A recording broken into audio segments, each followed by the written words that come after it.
So looking now from face on then, Simon, okay, so we're looking at this sort of finish line now between your left side of your body, okay. Now in the past, when your shots were curving like this, you had to kind of implement something that would send the golf ball in that direction. Now to do that, you'd be off on your back foot, trying to pull it left, or whatever you possibly can to send the golf ball somewhere in, knowing full well there's a spin the golf was going to bring it back to target. Now that lost you yardage, obviously hit the ball quite high, and with certain clubs you just couldn't start it far enough left, the woods and the drivers and the longer irons, and it would still miss to the right hand side. Now your club is a lot more square. Your ability to square the club is up now has increased massively because your swing plane's better, you're not so steep and choppy. Now as we get to the top of the backswing, make sure we get the 5 out, we're making a full shoulder turn, getting your back now to target. Now it's moving this hip, okay, over towards that left foot, which you can see now from that sort of, you can see where that sort of bottom of that yellow line is. You're sort of moving your left hip now sort of through into your groin area there. You're moving onto your left side. At impact now, that's just prior to impact, there's the ball's about to be blurred. There's your left arm, left shoulder, hands and the golf club at impact. Your chest is nicely behind the golf ball, okay, as you then swing through.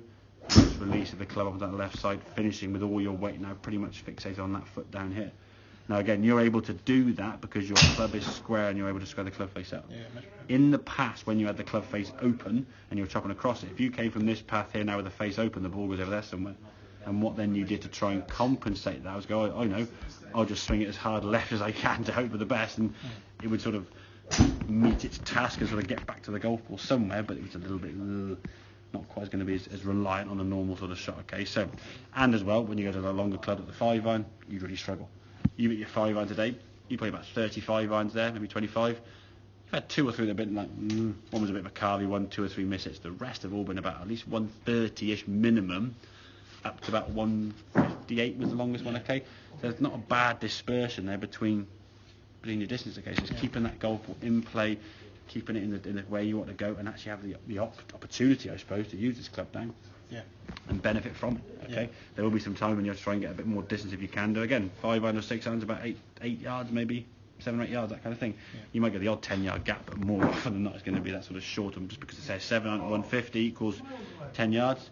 As the 7 iron goes down to 140, 135, your 10-yard gap's going to increase down that same incremental percentage, But it's getting that sensation from here, sort of moving into that left side a bit more, okay, doing this now, getting that body to move.